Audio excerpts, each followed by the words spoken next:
Boa tarde, eu me chamo Jair e faço parte da equipe do Centro de Pesquisa e Formação do SESC. Gostaria de dar as boas-vindas aos participantes no horário do SESC Ideias, um espaço que promove encontros virtuais para debater questões que são latentes na nossa contemporaneidade. Para que todos possam me conhecer, eu vou me descrever. Sou um homem branco, com cabelo curto e grisalho, barba, e estou usando uma camisa polo verde. Para colaborar com a acessibilidade, teremos conosco intérpretes de Libras, que são a Andrea e o Michael, e de estenotipia, o Felipe. A atividade de hoje encerra mais uma edição do ciclo Metamorfoses, que teve como proposta explorar as possibilidades e limitações das utopias, bem como o seu impacto na construção de futuro. Neste quarto encontro, intitulado Navegando pela Guerra Cultural em Mares de Dissonância Cognitiva, irão trabalhar dois conceitos fundamentais que refletem a complexidade do cenário atual, a dissonância cognitiva e a guerra cultural. Dissonância cognitiva, um fenômeno psicológico que ocorre quando a pessoa experimenta conflito interno devido a crenças, valores e informações contraditórias, conceito esse fundamental para entendermos as dinâmicas das discussões na esfera da guerra cultural, onde há uma profusão de ideias conflitantes e polarizadas. A ideia de navegar leva a um sentido de que é possível, a despeito do cenário de guerra, navegar um caminho que é convite a explorar como lidar com os desafios inerentes ao conflito de ideias, rumo ao diálogo e compreensão mútua. Para este debate, convidamos João César de Castro Rocha, intelectual e crítico cultural, especialista em estudos literários, professor de literatura comparada da Universidade Estadual do Rio de Janeiro e um dos principais estudiosos dos escritos de Machado de Assis. Para mediação, convido Antônio Martins, jornalista e editor do site Outras Palavras, foi fundador da edição brasileira do Le Monde Diplomatique e participou da construção de outras iniciativas de mídias livres, como Carta Maior e Ciranda Internacional de Comunicação Compartilhada. Antecipadamente, agradeço a presença de vocês, João e Antônio, e do público que está participando conosco. Deixo contigo agora, Antônio. Boa tarde a todos. Obrigado, viu, Jair? Uma alegria participar dessa nova edição do Metamorfose, uma série de diálogos que já está na terceira ou quarta temporada, em que a gente procura, diante de um mundo em crise civilizatória, em crise política, em crise econômica, alternativas. Não basta enxergar a desordem, é preciso encontrar novos rumos.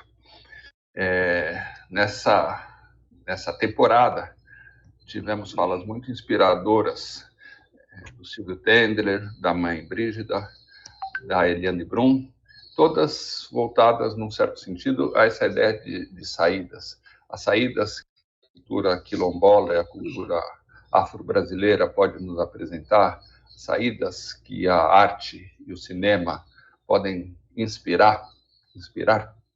E a própria Eliane Brum, falando da Amazônia e das possibilidades de estar na linha de frente da luta contra a devastação ambiental, a catástrofe climática, o ataque aos povos originários, sempre de uma perspectiva, de um ponto de vista de transformação.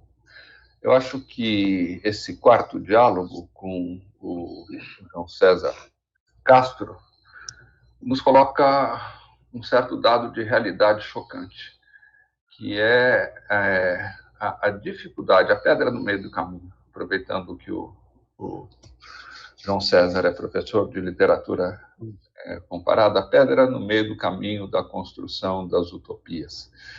Infelizmente, nos últimos anos, principalmente nessa década, ao longo dessa década, e em especial nos países do Ocidente, o João César está em Macau agora, mas nos países do Ocidente nós estamos vivendo uma crise da democracia, uma crise do liberalismo, não só do neoliberalismo, mas uma crise de todas as instituições ligadas ao liberalismo.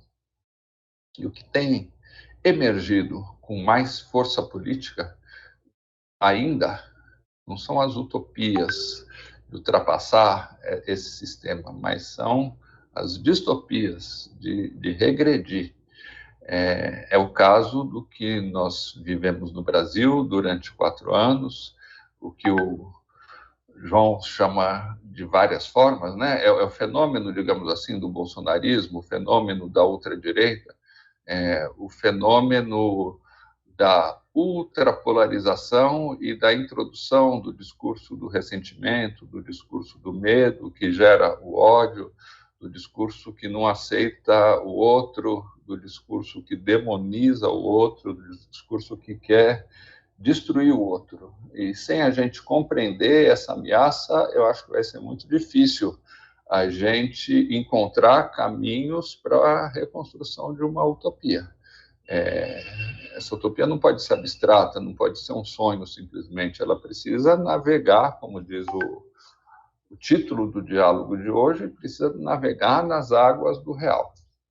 E o João César, além, como ele tem frisado, de manter o estudo atento do Machado e do Shakespeare, ele tem feito um esforço de profundidade, notável esforço, inclusive, de acompanhar a trajetória desse discurso de dissonância cognitiva, que evoluiu para o que ele chamou de um terrorismo interno, que não é presente só no Brasil. É um fenômeno e eu acho que a gente tem que tentar aproveitar aqui esse tempo para entender esse fenômeno no Brasil e esse fenômeno como um acontecimento marcante da contemporaneidade. Então, é um prazer ouvir você, João, e é um prazer contar com o seu auxílio para tentar entender esse fenômeno. A gente estava comentando um pouquinho antes de começar essa live, você tem feito um acompanhamento, estamos falando de metamorfose, das próprias metamorfoses do discurso do ódio, do bolsonarismo, do discurso de ultradireita, de anular o diferente. Em que ponto nós estamos na construção desse discurso do ódio, João? Você falou da dissonância cognitiva, você falou do terrorismo interno, você falou da necessidade de não apelar para medidas de punitivismo, mas de ser muito rigoroso na punição daqueles que atentaram contra a democracia. Uma das entrevistas mais marcantes que você deu foi para o Haroldo Tcherévalo, em julho ainda, onde no momento em que nós estávamos numa fase de ofensiva contra esse discurso. Em que ponto nós estamos agora? Em que ponto estão, em que condições estão esses propagadores do discurso do ódio e como nós podemos continuar essa tentativa de superar esse incidente? Bom, boa tarde a todos e a todas. Obrigado ao Jair de Souza pela apresentação generosa no início. Uma alegria conversar com você, Antônio Martins. E, de fato, conversar é um antídoto necessário contra o ódio da extrema-direita em todo o mundo. Mas vamos lá. O que eu tenho pensado ultimamente é que talvez esteja chegando a hora de nós compreendermos que o discurso de ódio precisa necessariamente ser discutido e, sobretudo, precisa sempre ser rejeitado. Mas o discurso de ódio, Antônio, ele recorda um pouco a definição do tempo na famosa citação do Santo Agostinho, no livro 9 das Confissões. Ele tem uma frase que ele diz assim: se não me perguntam o que é o tempo, sei exatamente do que se trata. Mas assim que me pedem para defini-lo, já não tenho palavras. Não são nem as outras palavras, Antônio, já não há palavras. Me parece que, em relação ao discurso de ódio, algo muito similar ocorre.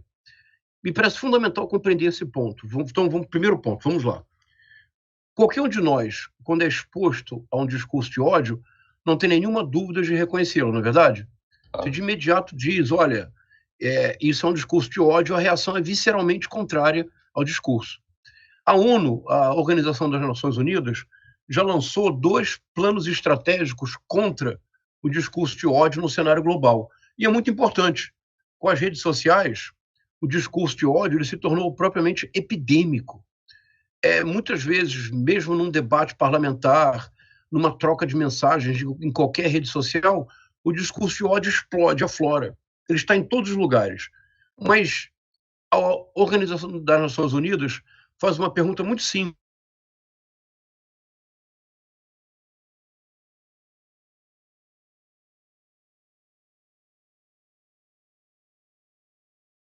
Só um minutinho aqui. Voltei? Voltou, João. Voltou. Desculpe. Então, Antônio, a pergunta que a Organização das Nações Unidas faz nos 2 planos estratégicos lançados até agora, a primeira pergunta, o que é discurso de ódio? E, de maneira intelectualmente honesta, a ONU responde: não há, até o momento, uma definição consensual aceita juridicamente do que seja o discurso de ódio. É um ponto controverso e que sempre tem a questão da liberdade de expressão. Então, o discurso de ódio parece o tempo para o Santo Agostinho. Isso é muito problemático, Antônio, muito problemático.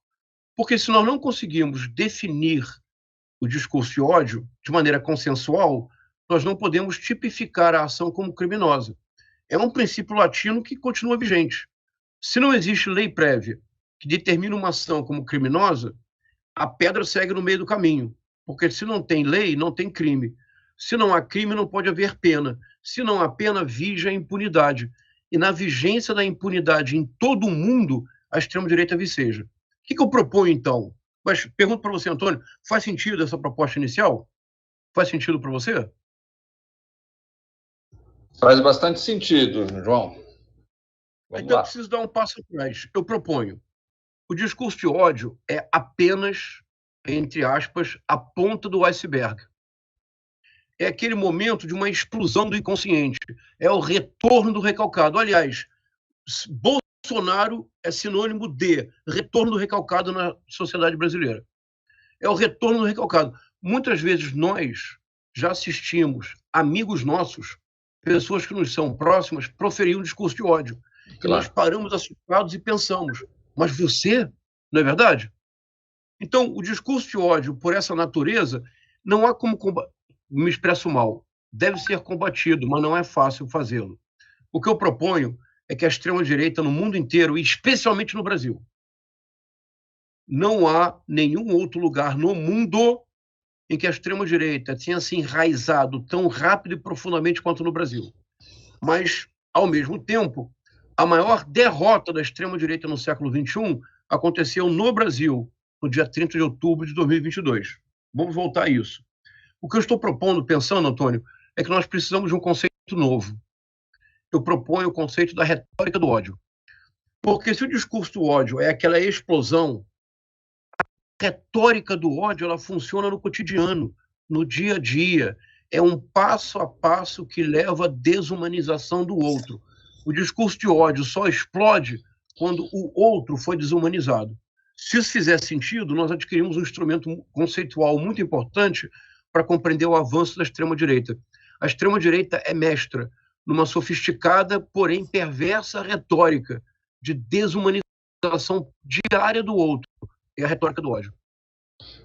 Muito interessante que você abre um leque de questões aqui.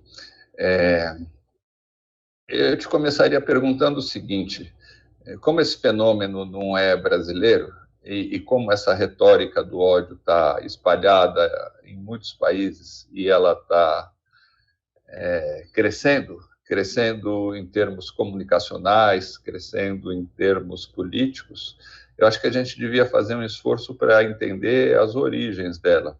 A gente publicou aqui, em Outras Palavras, faz 1 ano e meio, mais ou menos, um texto do Serge Alimi, do Le Monde Diplomatique, na França, em que ele faz com muita propriedade uma busca das origens dessa extrema-direita. E ele chega num ponto que é notável. Ele fala assim, e isso remete à situação que a gente vive hoje no capitalismo.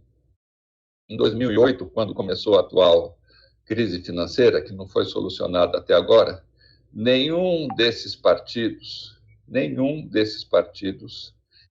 que estão a ponto de chegar ao poder, chegaram agora na Argentina, chegaram no Brasil por algum tempo, mas estão próximos, ficaram próximos no Chile, na Itália, na Holanda, em vários países da Europa Oriental, na Península Ibérica tem força. Nenhum desses partidos, lembra o Sérgio Alimi, tinha mínima influência social e política. Eles eram um zero à esquerda.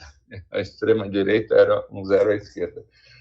E aí surgiu uma situação de desigualdade maior ainda, surgiu, a partir da Europa, o desmonte do estado de bem-estar social, e surgiu uma situação em que as maiorias não se reconhecem mais no sistema político, não se sentem mais representadas pelo sistema político. Não está aí também o ovo da serpente do discurso do ódio, João? Eu acho que sim, Antônio. Essa questão que você levantou agora é importantíssima. Ela nos obriga a, quase que de forma contraintuitiva, reconhecer que o avanço transnacional da extrema-direita, e veja, Antônio, é uma questão ainda mais inquietante do que pareceria à primeira vista, porque um avanço nazifascista no século passado, nos anos 20 e 30, ele era fundamentalmente militarista, violento e se impunha pelas armas. A extrema-direita contemporânea, e temos aqui honestidade intelectual de dizê-lo, a extrema-direita contemporânea faz o que o campo da esquerda fazia na segunda metade do século XX. A extrema-direita tem conquistado corações e mentes, sobretudo das gerações mais jovens.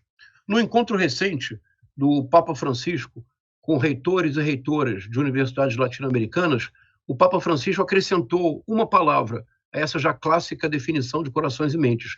Disse o Francisco: nós, do campo progressista, precisamos voltar a conquistar corações, mentes e mãos. As mãos, que tem uma espécie de metonímia, quase que como se fosse um órgão separado do corpo, que são os dedos. E por isso o universo é digital, porque está sempre na ponta dos dedos. Então a extrema-direita realmente conquista corações e mentes.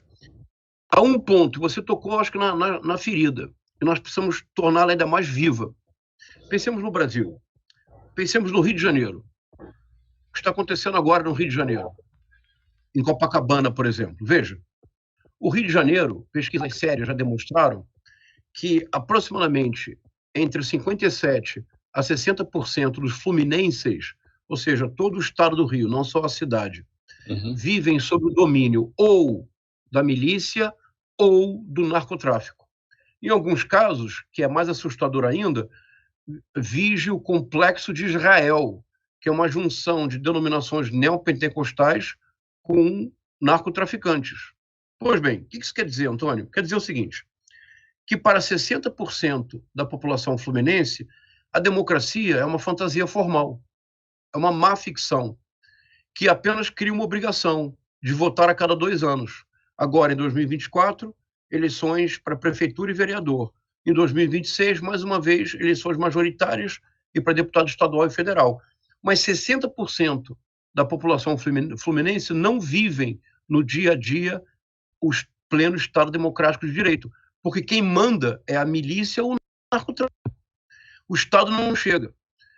Agora, se projetarmos isso no plano mundial, a crise de 2008 foi uma crise séria, uma crise da bolha imobiliária e da bolha financeira que ameaçou levar ao colapso do sistema bancário norte-americano, portanto, mundial. O que fez o presidente como Barack Obama? O Barack Obama fez um apoio necessário para a manutenção do sistema financeiro e bancário. Foram trilhões de dólares. Eu pergunto para você, Antônio, o que aconteceu com as pequenas famílias que tinham hipotecas sobre suas casas e não conseguiram pagar as hipotecas? O governo americano apoiou essas famílias? Perderam a casa. Perderam a casa. Perderam a casa. A mesma coisa na Europa. Isso quer dizer, então, que o avanço da extrema-direita tem um lado, eu jamais direi positivo, mas tem um lado contraintuitivo que nós temos que ter coragem de trazer para o debate público. É que o avanço da extrema-direita não seria possível sem o fracasso objetivo da promessa democrática. Há, no mundo inteiro, um fracasso objetivo da promessa democrática. Quando num país como o Brasil, ou num país como a Holanda, ou num país como a França, quando há uma crise sistêmica e o Estado em lugar de balançar o apoio, e se tiver que escolher entre preservar o sistema financeiro e preservar a casa do cidadão, preserva o sistema financeiro, isso lança de imediato uma dúvida enorme sobre a validade da democracia, sobre a validade do modelo econômico. A extrema-direita viceja nesse questionamento. Não é sem razão, portanto, que o modus operandi da extrema-direita seja o negacionismo. Mas o negacionismo das formas democráticas da extrema-direita, isso é bem importante reconhecê-lo. Não é um negacionismo puramente reacionário ou abstrato. Eles estão partindo de uma realidade concreta, de uma falência objetiva da situação mundial, que é uma situação que, por exemplo, entre outras coisas, levou o planeta a um colapso ambiental. Então, o avanço da extrema-direita nos obriga a realmente colocar em prática o que um dia, no México, em 1994, o Exército Zapatista de Libertação Nacional propôs. Outros mundos são possíveis. E aí você suscita uma questão que nos remete de novo à utopia, né? O Exército Zapatista fez essa ação justamente no dia em que entrou em vigor a ALCA, uma zona de livre comércio, entre aspas, que submetia toda a soberania dos países, em especial do México, aos desígnios das corporações. Eu digo que remete à utopia porque você tem falado, por exemplo, que para o governo Lula dar certo, ele precisaria realizar um programa de reformas estruturais, você usou bem esse termo, e de mostrar para a população, você também, de provocar o choque cognitivo, o choque de realidade entre a população. De mostrar, por exemplo, que é possível ter escola em tempo integral, é possível tirar milhares de pessoas que estão na rua, famílias estão na rua hoje. É possível fazer que o Brasil deixe de viver a regressão produtiva que ele está vivendo, cada vez mais primarizado, cada vez um número maior de pessoas ou desempregadas, ou desocupadas, ou subocupadas, precarizadas. Eu acho muito interessante porque, num certo sentido, você está dizendo que ou nós ousamos uma utopia que não está prevista na doutrina econômica majoritária, ou nós seremos tragados pela distopia do ressentimento, do ódio, do discurso que não reconhece o diferente, do discurso que traga tudo na ideia de que a democracia é um sistema inviável e na ideia de que nós temos que recorrer a um grande líder. Não, é isso mesmo, Antônio. Essa questão é outra questão delicadíssima. E, de novo, eu vou aqui propor algo contra-intuitivo e até desagradável. Mas a tarefa de pensar não é de agradar ninguém, é de provocar mesmo. No plano exclusivo da política, nós perderemos para a extrema-direita. Vou repetir. No plano exclusivo da política, nós estaremos sempre aos sobressaltos, aos trancos e barrancos, vencendo por 1, 2 pontos percentuais, podendo sempre perder. Por quê?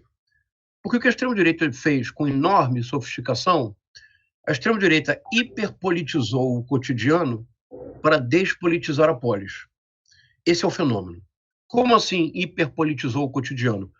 Hoje no Brasil, desde 2018, há muitas famílias que deixaram de ter os almoços de domingo, não é verdade? Não se reconciliaram. Porque não é mais possível, por exemplo, no Brasil, escolher um chocolate, que, aliás, seja só entre nós aqui, não contemos para ninguém, mas não é chocolate. É uma mistura açucarada que tem um leve sabor de cacau, mas aquilo não é chocolate.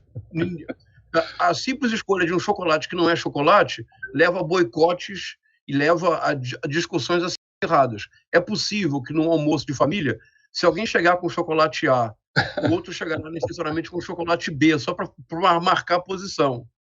Então, a hiperpolitização no cotidiano. Hoje, nenhum brasileiro e nenhuma brasileira, com razão, aliás, sabem escalar a seleção nacional.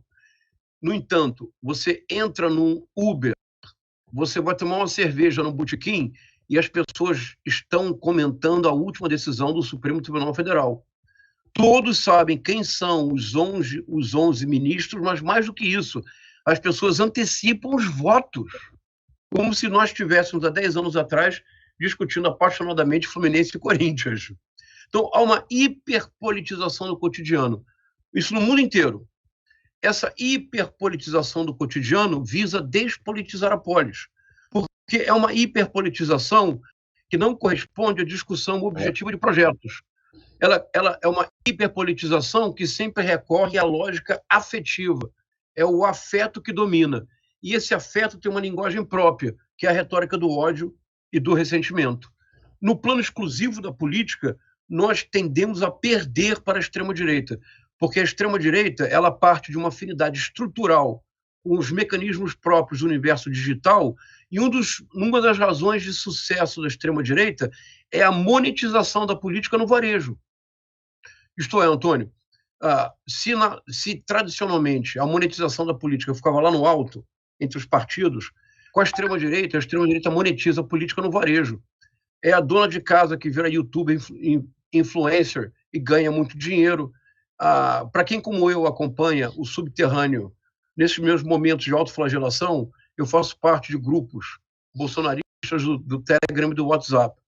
Então, todos os dias eu recebo aquelas notícias fantásticas do subterrâneo bolsonarista. Toda vez que há uma manifestação, é inevitável. Alguém pede um Pix, porque precisa alugar carro de som, porque precisa organização. É um processo constante de monetização. Então, nessa esfera da política, nós tendemos a perder. Há uma esfera na qual eu estou convencidíssimo que nós poderemos derrotar a extrema-direita em todas as eleições. Por isso derrotamos em outubro de 2022. É no campo mais generoso da polis. Mas não pode haver plano mais generoso da polis se nós não tivermos a coragem da utopia concreta.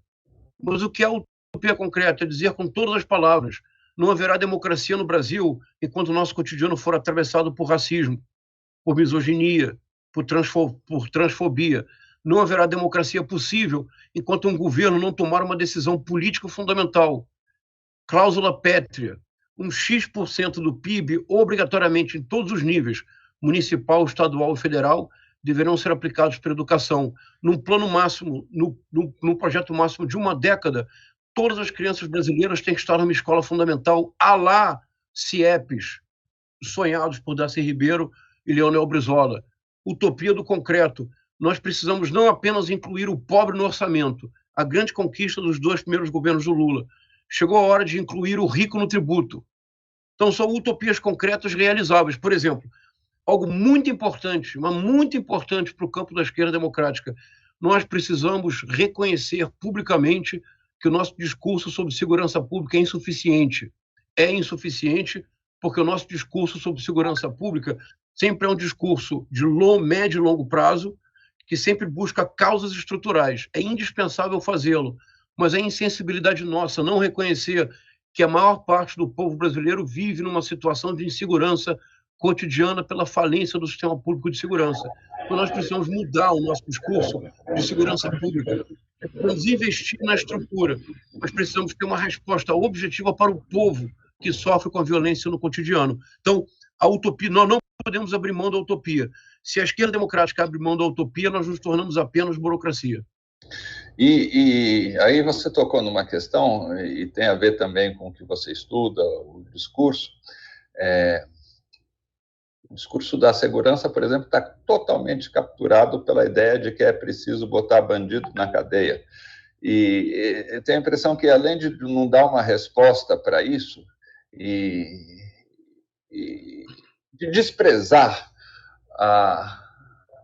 o medo que as pessoas têm de sair na rua, principalmente as pessoas que vivem fora do centro expandido das cidades, você não acha que faltava, por exemplo, incluir na discussão sobre segurança a insegurança que cada família sente hoje ao não saber o dia de amanhã, ao não saber se vai estar empregado ou desempregado, ao não saber se vai ter como pagar as prestações, ao não saber se vai entrar no Serasa, ao não saber se vai conseguir pagar a prestação da casa própria? A gente publicou também outro dia, um texto que dizia isso. Nós vivemos numa época em que a escassez pode ser vencida. Nós criamos riquezas, Ladislau Dalmor também economista, tem mostrado isso.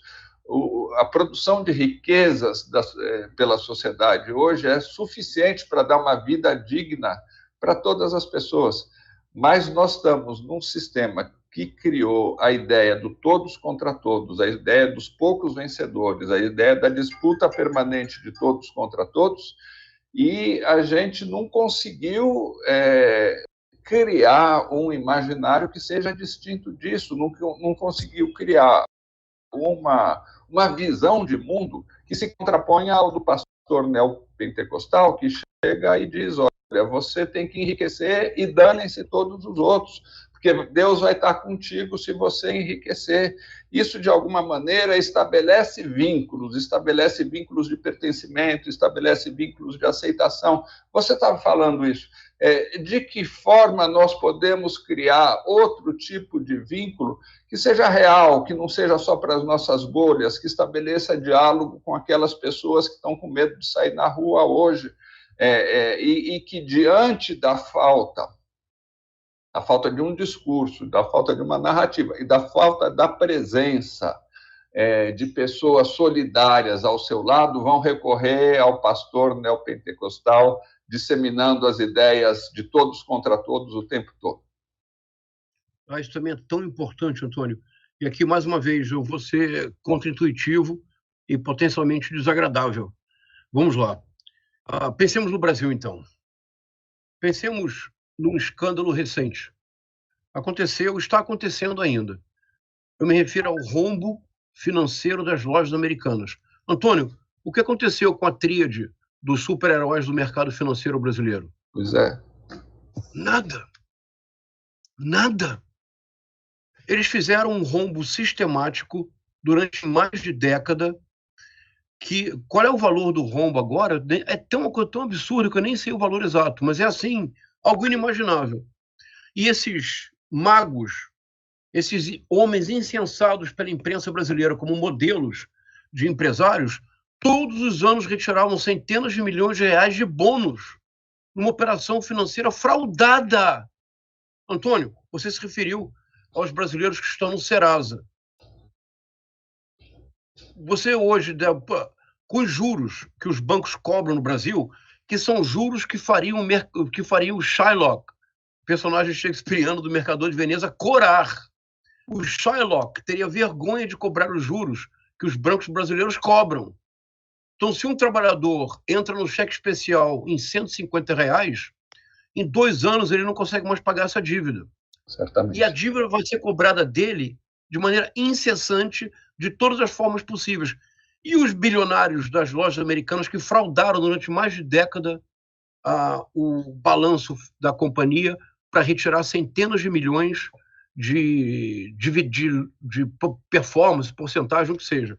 Então, 2, nós precisamos reconhecer, e eu estou bastante convencido disso, nós precisamos encontrar uma forma de dialogar, não com o bolsonarista. O que eu chamo de bolsonarista?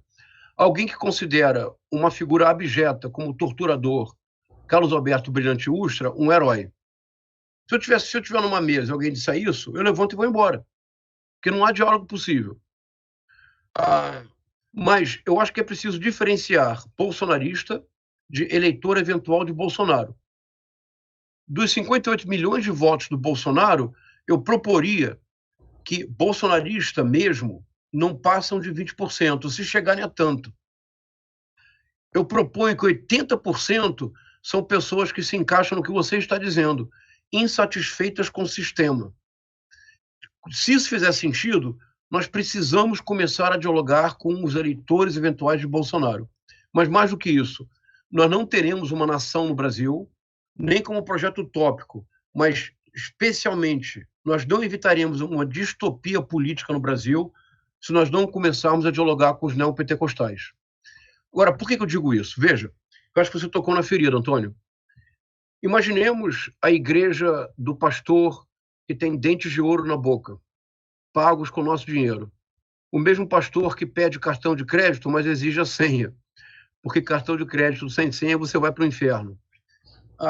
Ou, por exemplo, a igreja do pastor que só é capaz de falar aos berros, de maneira histérica, gritando como se fosse a própria imagem uma própria imagem demoníaca, e tantos outros. Mas o que acontece com os fiéis da igreja do pastor que pede cartão de crédito com senha? Sejamos bem honestos.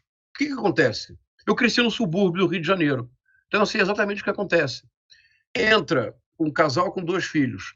Esse pastor, ele sabe o nome do marido, da esposa e dos 2 filhos. Uma vez que, por exemplo, segurança. Eu lembro de uma informação que eu li uma vez, lá nas décadas de 80, no livro best-seller do Drauzio Varela, Carandiru. E havia um capítulo que tratava dos crentes, como a gente dizia lá nos anos 80. Antônio, olha essa informação. Olha que coisa impressionante que eu vou dizer agora. Não o que eu vou dizer, o que o Drauzio Varela recuperou. Se você estava no Carandiru, se você se convertesse de verdade, se a conversão convencesse a todos os presidiários de que você de fato havia se tornado, como eles dizem, Bíblia, um homem de fé, um crente, você nunca mais era importunado. E você ia para um pavilhão especial, celas, onde só havia também pessoas convertidas. Então, veja, Antônio, veja, no Carandiru, a conversão era sinônimo de segurança. Uhum. Em muitas comunidades, os fiéis não são tocados pelo narcotráfico. Estão sempre com uma Bíblia debaixo do braço, como se fosse um salvo-conduto. Quando eles ingressam na igreja do pastor que pede cartão de crédito com senha, o fiel sabe que não é correto pedir cartão de crédito com senha, mas naquela igreja, ele pela primeira vez na vida, no Brasil, ele faz algo que, olha, para mim, para você, para o Jair, nós temos desde que nascemos.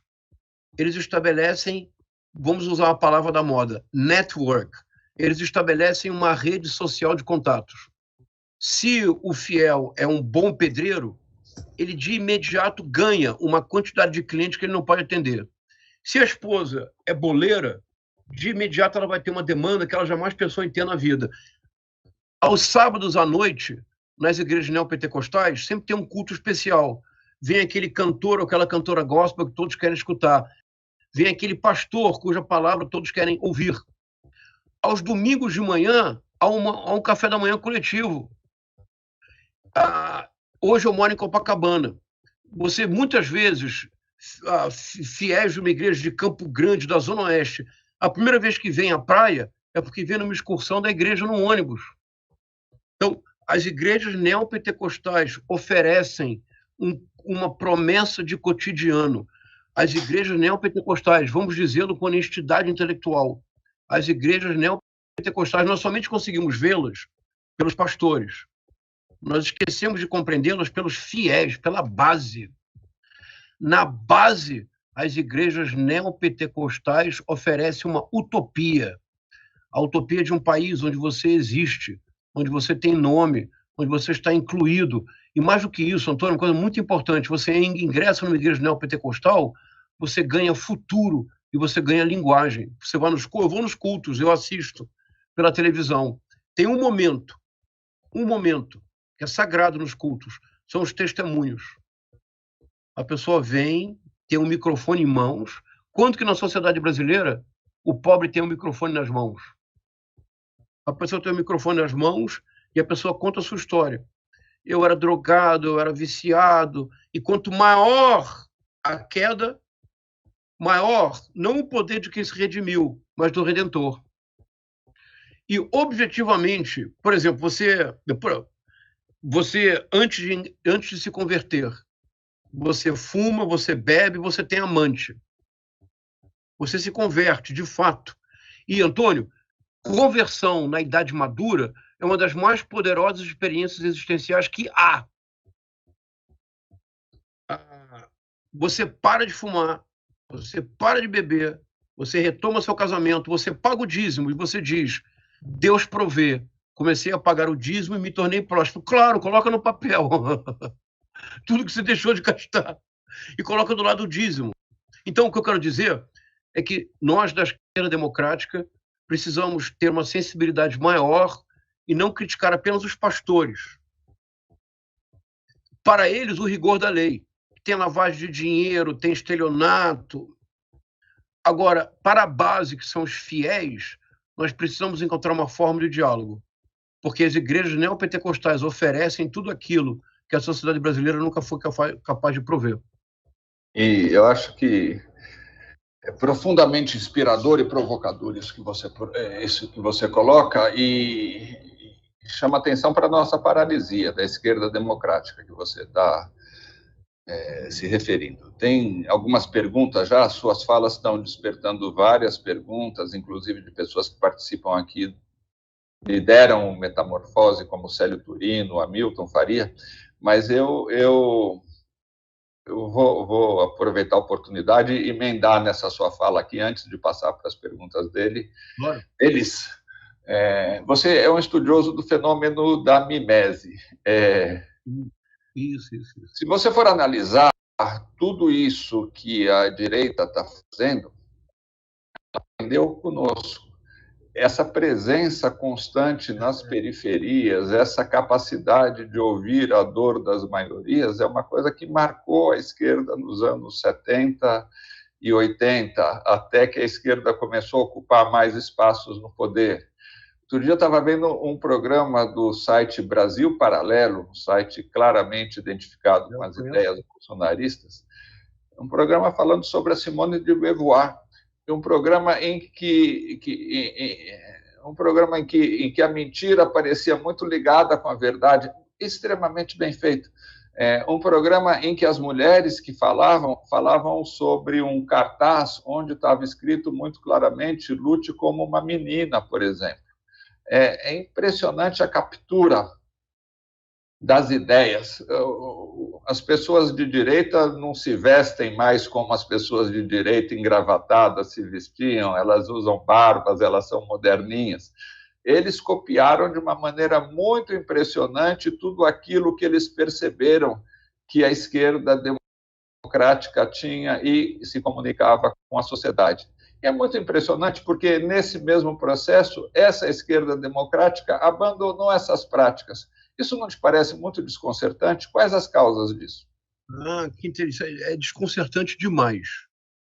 Por exemplo, é isso mesmo. O que as igrejas neopentecostais fazem hoje, a Igreja Católica fazia há 30, 40 anos atrás. E não apenas através das comunidades eclesiais de base. Padres católicos iam a presídios. Padres católicos iam a hospitais confortar as pessoas. Isso deixou de ser feito. Isso quem faz agora são as igrejas neopentecostais. Aqui tem uma questão bem importante, que eu diria o seguinte: quando o PT chega ao poder no plano federal, em 2002, o PT tende a deixar de ser um partido exclusivamente de massas e a se tornar um partido de alianças. Não há nenhuma crítica a fazer a isso. Se um partido no Brasil, no plano federal, não for um partido de alianças, ele sai do poder em 1 ano. Por quê? Porque há uma característica quase esquizofrênica no eleitorado brasileiro, que é uma coisa muito curiosa. É mais ou menos assim, vou pensar em voz alta, Antônio. Do ponto de vista de políticas públicas, o povo brasileiro, em geral, é progressista e encontra-se à esquerda. Você pergunta para as pessoas na rua, o SUS devemos trocar o SUS por vouchers ou devemos ampliar o SUS? Todo mundo dirá, vamos ampliar o SUS, eu quero UPA no meu bairro.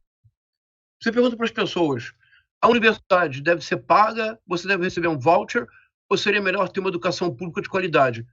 99% do povo brasileiro dirão uma educação pública de qualidade, etc. Agora, do ponto de vista dos costumes, é preciso reconhecê-lo, o povo brasileiro é muito conservador. A média do povo brasileiro é muito conservadora. Qual é um dos segredos de um político como o presidente Luiz Inácio Lula da Silva? É porque o Lula é um gênio político. O Lula é os dois ao mesmo tempo. O Lula, do ponto de vista das políticas públicas, é bastante progressista à esquerda, mas do ponto de vista dos costumes, o Lula tende a ser mais conservador. Se você compara, por exemplo... Não, isso eu não vou fazer essa comparação, não. Me levaria muito longe. Então, problema concreto, objetivo. Então, geralmente, nos cargos majoritários, o povo brasileiro arrisca. Vota no Lula, Votou no Bolsonaro, é um risco. Votou no Collor, é um risco. Vota na imagem de um político que possa representar uma mudança. Mas no legislativo, em geral, a votação é muito conservadora. Então veja, por exemplo, o atual Congresso. Com o atual Congresso, e eu acho que a esquerda democrática no Brasil tem que aceitar de imediato, o governo da Frente Ampla não é e não será um governo de esquerda. Ponto. É muito importante dizê-lo. Não é e não será um governo de esquerda, porque, um, não é um projeto. Dois, não, porque não há condições objetivas. Com Roberto Campos Neto, menino de recados do sistema financeiro, e com Arthur Lira, presidente da Câmara, o que foi feito no primeiro ano do governo da Frente Ampla é um milagre. Que vamos dizer com todas as palavras, Antônio. Por que o Roberto Campos Neto tem apoio de Folha de São Paulo, Estado de São Paulo? Vamos lá. Como a dívida pública é calculada, os serviços da dívida pública são calculados de acordo com a taxa Selic, a cada 1% da taxa Selic que cai, você sabe quanto que o governo economiza, Antônio? 42 bilhões de reais. A cada mês que o Roberto Campos Neto mantém a taxa Selic lá em cima e recebe palmas de todos, e já está cogitado para candidato à presidência em 2026. São 42 bilhões de reais que vão para o bolso dos banqueiros desse país. Então, objetivamente, o governo da Frente Ampla não é e não será um governo de esquerda. O que nós podemos fazer? Tensionar o governo para que ele seja um governo à esquerda. Se ele não for um governo à esquerda, todas as questões de uma utopia do concreto se perderão. E a extrema-direita pode voltar com mais força em 2026. Então, é um dilema que não é um dilema fácil. Mas, desculpe, eu fugi da sua pergunta, Antônio. Repete, por favor. Você veio levantar uma questão muito importante, desculpe. Não, tem exatamente a ver com essa necessidade da mobilização e de não ficar esperando do governo, embora a gente deva fazer as críticas. Como é que a direita copiou as formas da nossa mobilização e nós parecemos tê-las perdido? Obrigado, ótimo. Pelo excesso de confiança na política de alianças ao chegar ao poder, se não abandonando, quase que neutralizando a política de massas. Um partido como o PT, ele tem que aprender a conciliar política de alianças com política de massas. Não é fácil, mas acho que é o único caminho. Agora, você tem toda a razão. Há uma pesquisadora, uma professora da Universidade Federal de Santa Catarina, que publicou ano passado um livro muito importante, O Mundo do Avesso. E um dos argumentos centrais dela é que a extrema-direita aprendeu a fazer uma mímesis reversa. Veja como isso vai longe. Isso começou na França. A extrema-direita francesa criou um conceito que é o metapolítica, o metapolitica. O que é a metapolítica? É guerra cultural. É a compreensão de que mais importante do que chegar ao poder político é conquistar corações e mentes. Mas veja como é que isso vai se enraizando. E nós não nos damos conta. É preciso ter algum louco como eu que se dá o trabalho de mapear o que a extrema-direita faz no mundo. O Ernesto Araújo, o nosso chanceler maluco beleza, quer dizer, maluco beleza, coitado do Raul Seixas, né? Apenas o nosso chanceler desmiolado. O Ernesto Araújo tinha um blog. Sabe qual era o título do blog dele? Metapolítica. Era uma piscada de olhos para a extrema-direita. Quem compreendeu? Olavo de Carvalho. Quem sugeriu o nome dele para ser chanceler? Olavo de Carvalho. Qual era a obsessão do Olavo de Carvalho? O que está presente no primeiro livro da trilogia que ele publica na década de 90, que ele trata da Revolução Cultural. É Gramsci. Por quê? Porque a extrema-direita em todo o mundo é uma espécie de mímesis reversa do que o Gramsci chamava de disputa pela hegemonia. E devemos reconhecer que a extrema-direita hoje é uma leitura tem uma leitura muito fina, mas bastante perversa das técnicas do Gramsci. E você escuta a extrema-direita bolsonarista, eles dizem: precisamos, pouco a pouco, ingressar no sistema da cultura, na imprensa, no entretenimento. Antônio, isso é o que a esquerda brasileira fez nos anos 70, depois do fracasso da guerrilha, não é verdade? Claro. Então, então é uma questão muito complexa, porque associada a esta percepção há algo. E, de novo, eu vou ser contra-intuitivo e desagradável. A extrema-direita está na nossa frente, anos-luz, numa compreensão sofisticada, e embora na ponta o efeito produzido seja tosco, mas é um efeito produzido às custas de muita sofisticação. A extrema-direita tem uma compreensão muito afiada das características intrínsecas das redes sociais e do universo digital. E não é possível compreender o avanço da extrema-direita sem a utilização minuciosa dos recursos disponibilizados pelas plataformas. Suas falas estão despertando muita curiosidade aqui, mas eu vou fazer as perguntas que foram lançadas aqui pelo Célio Turino, pelo Hamilton Faria. Claro. Célio Turino te pergunta: até o final do século XX, início do XXI, as pessoas tinham vergonha de se assumir como de direita. Conservadores se autodefiniam como de centro, ou até social-democratas. Você consegue precisar o momento em que ocorreu essa virada? Poderia ser chamado de orgulho de se assumir como de direita ou extrema-direita? Eu acho que é possível pensar assim. Seria final da década de 80 e início da década de 90 do século passado. De um lado, a queda do Muro de Berlim, de outro lado, a dissolução da União Soviética em dezembro de 1991. No Brasil, temos um reflexo muito claro disto. Os mais jovens não lembrarão. O Jair, que é muito jovem, não lembrará, Antônio, mas nós lembramos. Nós lembramos que após a queda do Muro de Berlim, em 1989, e após a dissolução da União Soviética, que houve uma pessoa que era chamada para todos os programas de televisão e que foi apresentada no Brasil como o profeta inesperado. O Roberto Campos. Lembra disso, Antônio? O Roberto Campos foi incensado, como se fosse uma vitória definitiva do capitalismo. Nesta época, é quando Francis Fukuyama, esse leitor apressado de Hegel, anunciava o fim da história. Quer dizer, fim da história no sentido em que não haveria mais aquele conflito entre duas formas possíveis de organização social, o capitalismo teria triunfado. É o momento do auge da Margaret Thatcher e de um ator canastrão de Hollywood que muitos consideram um estadista, que é o Ronald Reagan. É o momento, é o auge do período neoliberal, que no Brasil foi implementado, que em toda a América Latina. Você lembrou que no dia 1 de janeiro de 1994, os zapatistas tomaram a cidade, a capital de Chiapas, que é San Cristóbal de las Casas, e inauguraram a última guerrilha.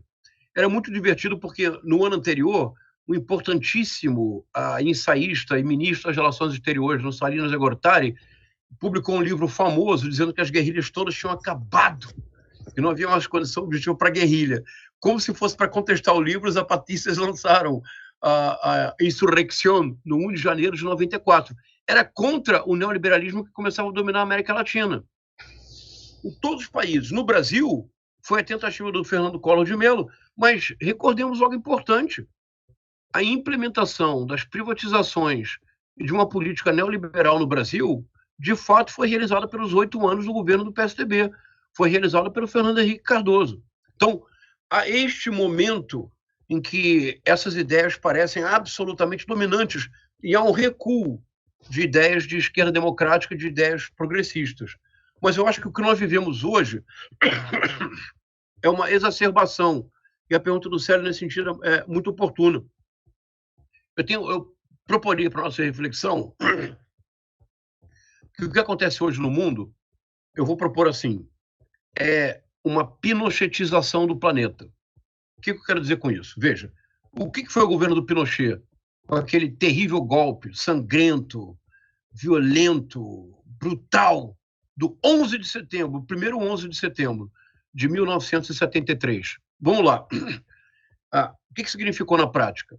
A implementação de um laboratório neoliberal no mundo. Como assim? Veja. Alienação dos ativos da nação pela privatização indiscriminada. Alienação do Estado das suas funções sociais.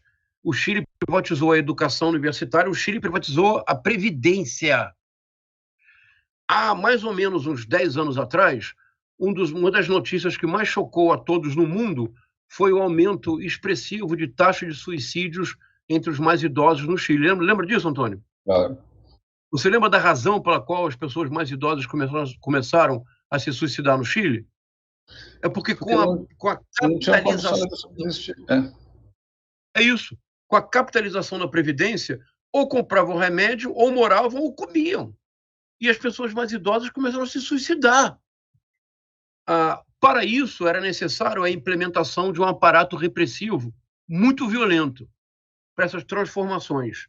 O que está acontecendo hoje no mundo, vamos dizê-lo com todas as palavras, é uma pinochetização do planeta. Paulo Guedes, o projeto do Paulo Guedes era a pinochetização do Brasil.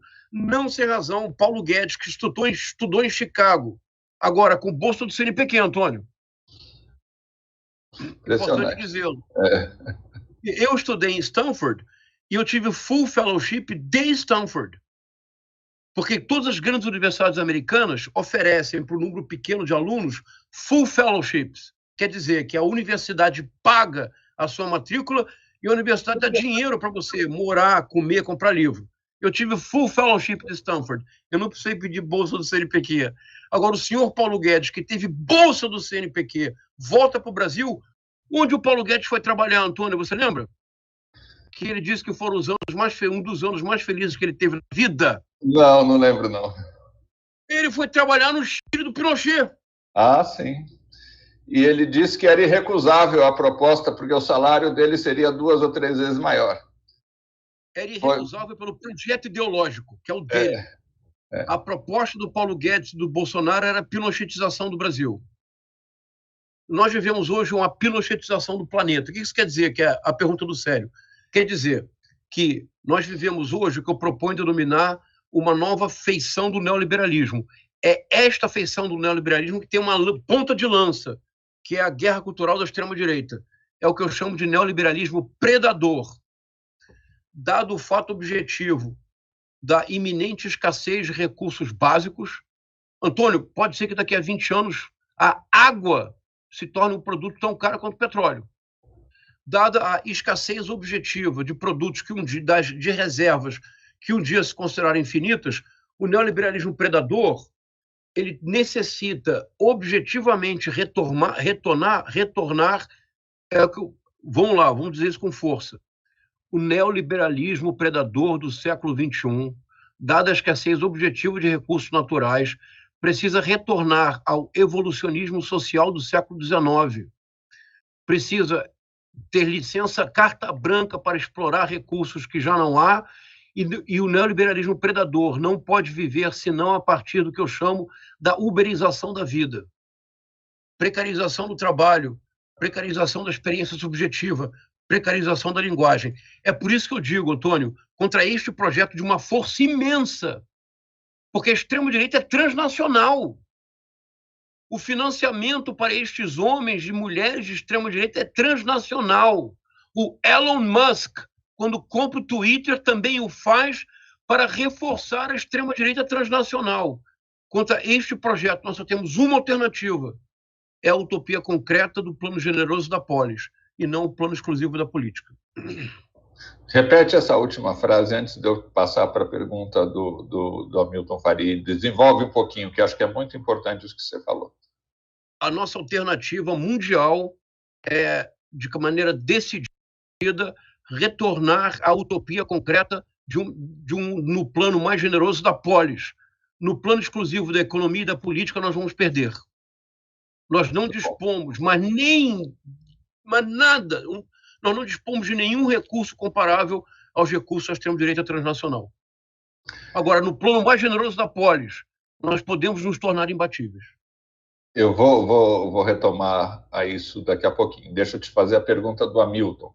Hamilton está te perguntando, você falou que a ONU não tem um consenso sobre o que é o discurso do ódio, mas a mesma ONU tem, desde o ano 2000, uma proposta clara sobre a cultura de paz. Como pode-se atuar com cultura de paz para superarmos a retórica do ódio? Que interessante isso, é muito interessante. Eu estive na Colômbia um pouco depois da vitória do Gustavo Petro e da Francia Márquez. Porque nós não falamos muito na Francia Márquez. Peraí, eu estou falando certo? Confere, por favor, para mim, Antônio. É Francia Márquez, a vice-presidente do Petro, não é? Isso, porque, claro. veja, olha que interessante isso. O Gustavo Petro enfrentou o Rodolfo Fernandes, um candidato de extrema-direita. A Colômbia é um caso muito peculiar, mas muito importante para o Brasil. Porque o grande nome da extrema-direita colombiana, o Álvaro Uribe, foi o líder da milícia. Porque na Colômbia, o que se chama de paramilitares é a nossa milícia. Vou repetir, o Álvaro Uribe, hoje senador da República, presidente com imenso poder, ele era o representante das milícias e chegou ao poder. A Francia Márquez, que é uma mulher negra das periferias das cidades colombianas, sobretudo da costa, a parte da costa, a costenha, é a parte onde existe uma presença afro muito mais forte em toda essa região. A vitória do Petro em relação ao Rodolfo Fernandes foi muito apertada. E foi decisivo o apoio que as periferias deram para o Gustavo Petro. E dificilmente teriam dado sem a presença da Francia Márquez. Eu acho que isso é uma lição muito importante. O discurso de ódio, a retórica do ódio da extrema-direita, na Colômbia, foi em alguma medida, nessa eleição, existe uma tradição na Colômbia da cultura pela paz, que já é uma tradição enraizada na política colombiana. O Gustavo Petro fez parte de um grupo de guerrilha, que talvez tenha sido um grupo de guerrilha único em toda a América Latina, porque rapidamente depois das armas e passou a investir num diálogo pela paz.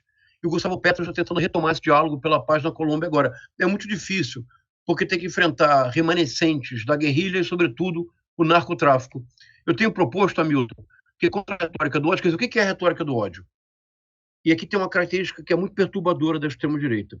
A retórica do ódio é essa pedagogia que no dia a dia desumaniza as pessoas. Por exemplo, como funciona?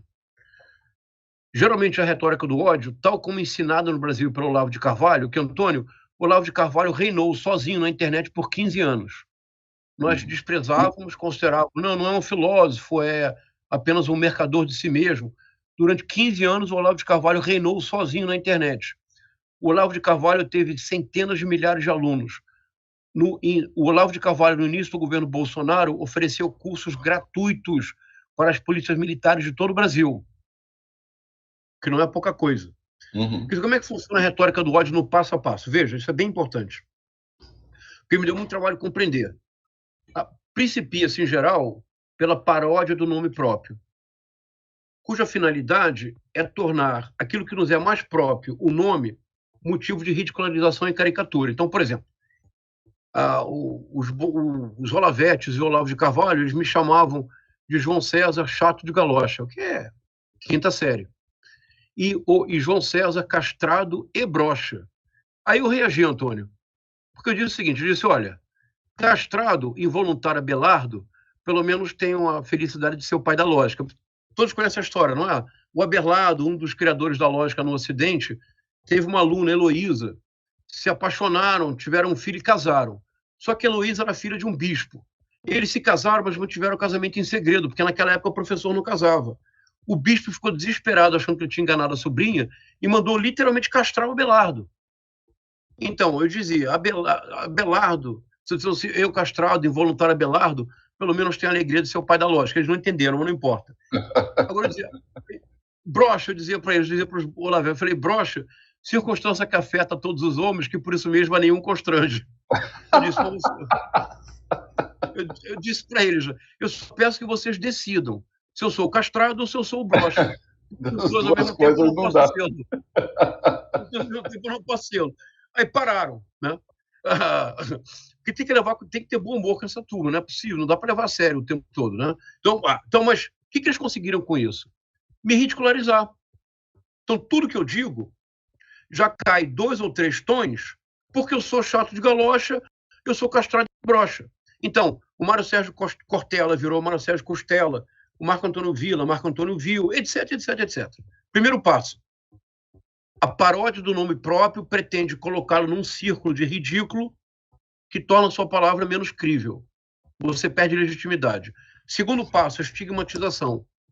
Daí começaram a me chamar, não era mais Castrado e Brocha, eu era Paulo Freiriano, isto é, esquerdopata, vale dizer, comunista.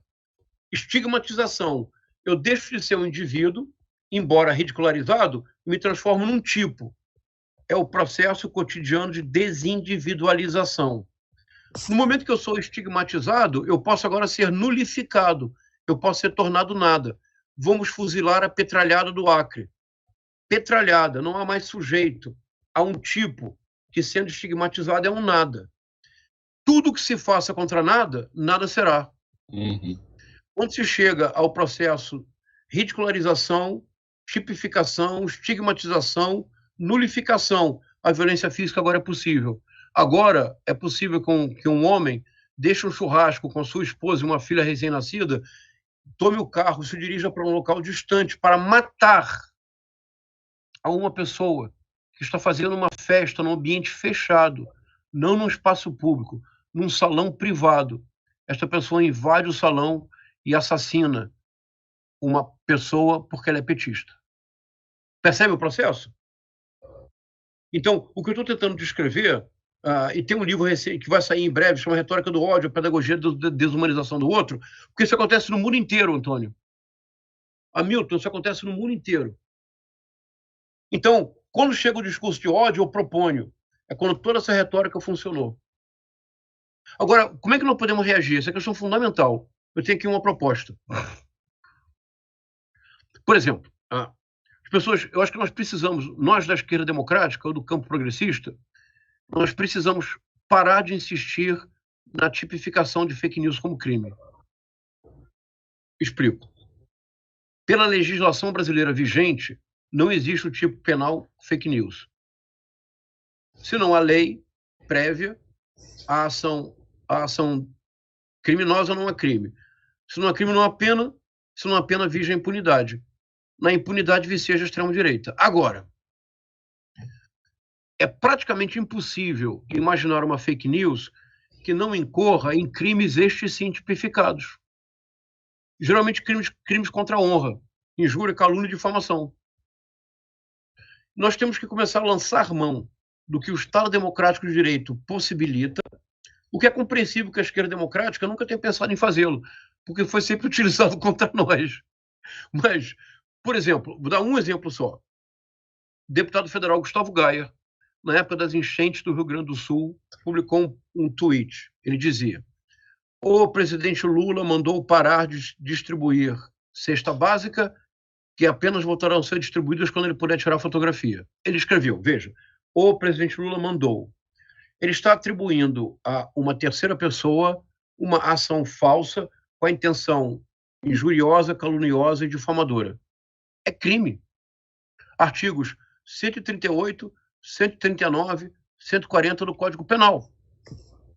Por que nós não fazemos? Por que, Antônio, assim como teve um grupo importantíssimo, o Grupo Prerrogativas, que no momento que a Lava Jato parecia intocável, inatacável, os advogados do Grupo Prerrogativas teve uma enorme importância para o debate público brasileiro, denunciando os excessos e arbitrariedades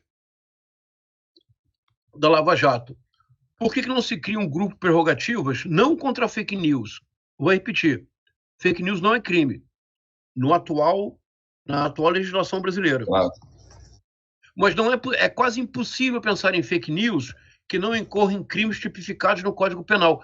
Por que nós não temos um grupo Prerrogativas que teria como principal finalidade justamente judicializar esses casos? Porque, veja, o deputado federal não pode dizer Lula mandou proibir a distribuição de cestas básicas. É crime. Claro. Boa parte do que faz Nicolas Ferreira, Abílio Brunini, que eu considero terrorismo legislativo, eles sistematicamente incorrem em crimes. Por que nós não começamos a reagir no plano da polis? Não no plano da política, no plano da polis. No plano mais generoso da polis, eu não posso lançar mão de uma estratégia de difamação constante, de assassinato de reputação. No plano da polis, eu vou insistir, nós temos mais chances de superar a extrema-direita. Nós estamos, infelizmente, quase chegando ao fim aqui, João César. Eu não resisto à tentação de te fazer uma pergunta. É claro que tudo isso que você está falando tem a ver com o discurso, com a extrema habilidade da extrema-direita de capturar, inclusive, formas que nós criamos, formas de presença social, formas de comunicação. MBL foi gerado a partir de MPL, né? A ideia de que, do antissistema, de criticar Javier Milei se elegeu falando da casta política, mas a denúncia da casta política foi feita pelo Podemos espanhol, justamente para denunciar o surgimento de uma pequena minoria que governa de costas para o conjunto da sociedade. Tudo isso é verdadeiro e tem que ser desenvolvido, estudado e respondido. Mas não te parece que, nesse momento de crise, eu acho que nós vivemos uma crise da democracia liberal no mundo todo, da crise do capitalismo que gerou a crise financeira de 2008, que jamais foi resolvida. Como você estava falando, isso gerou uma situação em que os direitos dos banqueiros foram colocados acima dos direitos das pessoas que tinham casas hipotecadas.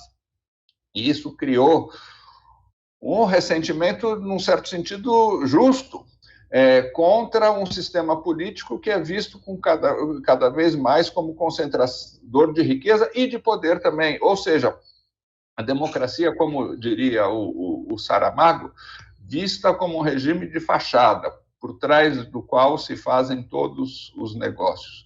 Não está faltando, além de discurso, além de recuperar as formas políticas que nós adotamos, comunicativas, inclusive, mas não está faltando um projeto utópico.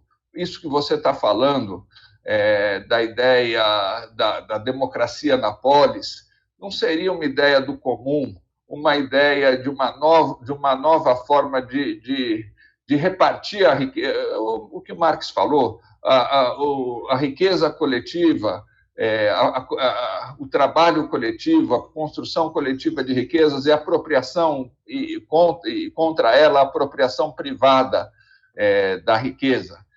Não seria o comum a ideia de que a educação tem que ser boa e excelente para todos, e a educação pública tem que ser a melhor educação, a ideia de que ninguém deve precisar de um sistema de saúde, de um plano de saúde, porque a melhor saúde tem que ser a saúde oferecida pelo SUS, a ideia de que o Estado deve garantir o trabalho das pessoas que não estão encontrando trabalho, ou estão encontrando trabalho de péssima qualidade, precarizada. Isso tudo não seria capaz de constituir um novo projeto de comum, de repartição de riquezas, de evitar que uma classe cada vez menos numerosa, os rentistas, se apropriem da riqueza coletiva? Não está faltando um projeto de atualização, digamos assim, da ideia socialista?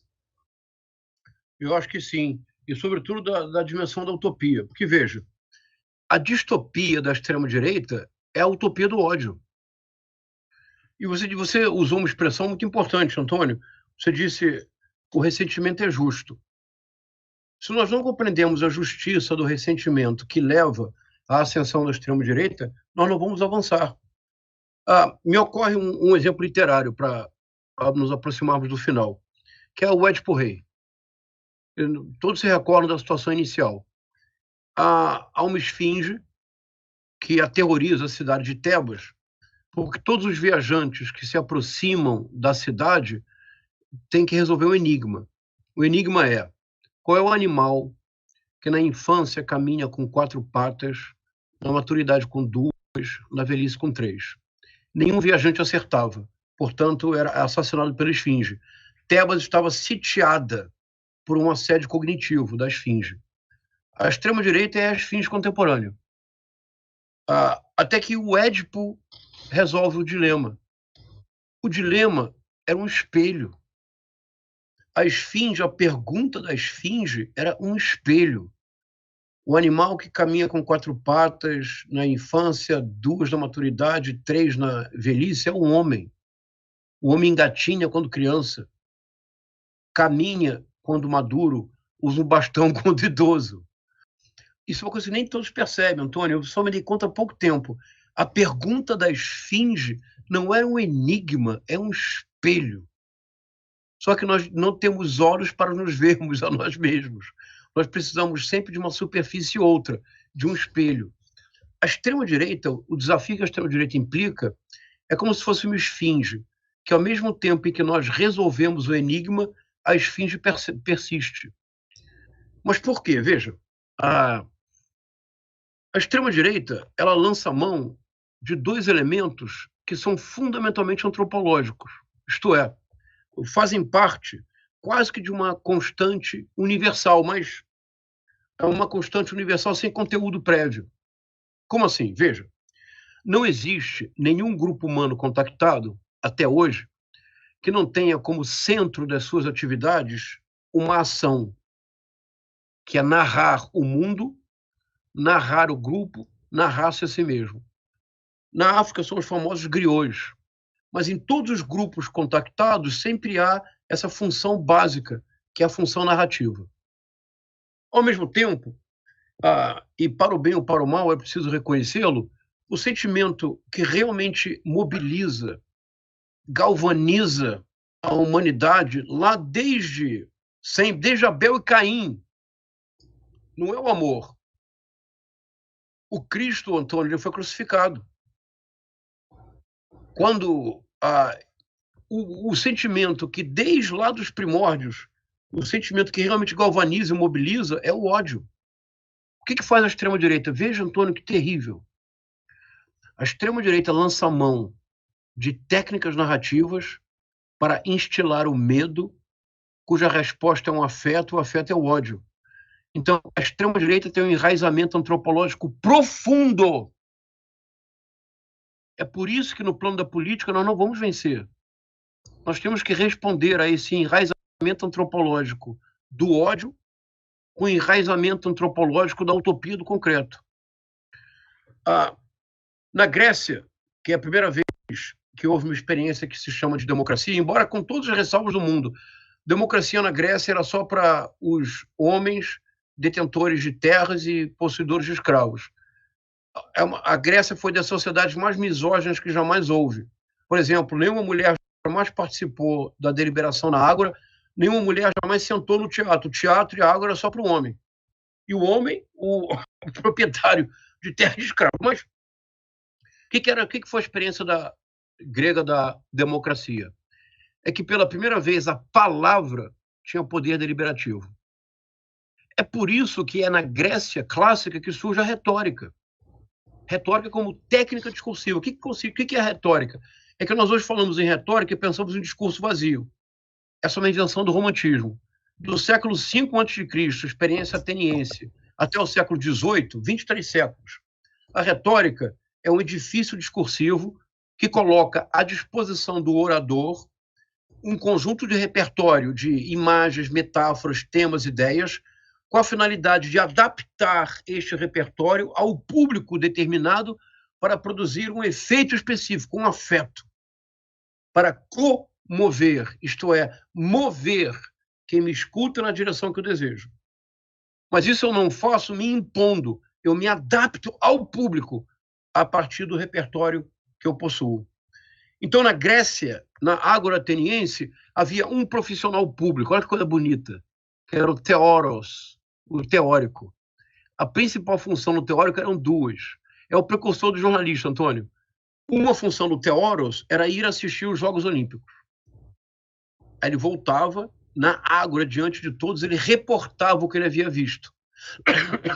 Aí ele deixava de lado o afeto e lançava a mão do argumento, do racional, porque era preciso que as pessoas vissem aquilo que os olhos dela não presenciaram. Isso só era possível se chegasse a uma linguagem comum. Sem linguagem comum não há debate público, não há democracia. Segunda tarefa do Theoros, tão importante quanto. Olha que bonito isso. O Theoros era o responsável na Atenas democrática de fazer a distinção entre o fato e o rumor. Não que o rumor fosse abandonar nossas vidas. Nenhum de nós vive sem rumor. Diz lá o Caetano como pode a mulher viver sem mentir. Não só a mulher não, Antônio, nós também. Nenhum de nós pode viver sem um rumor.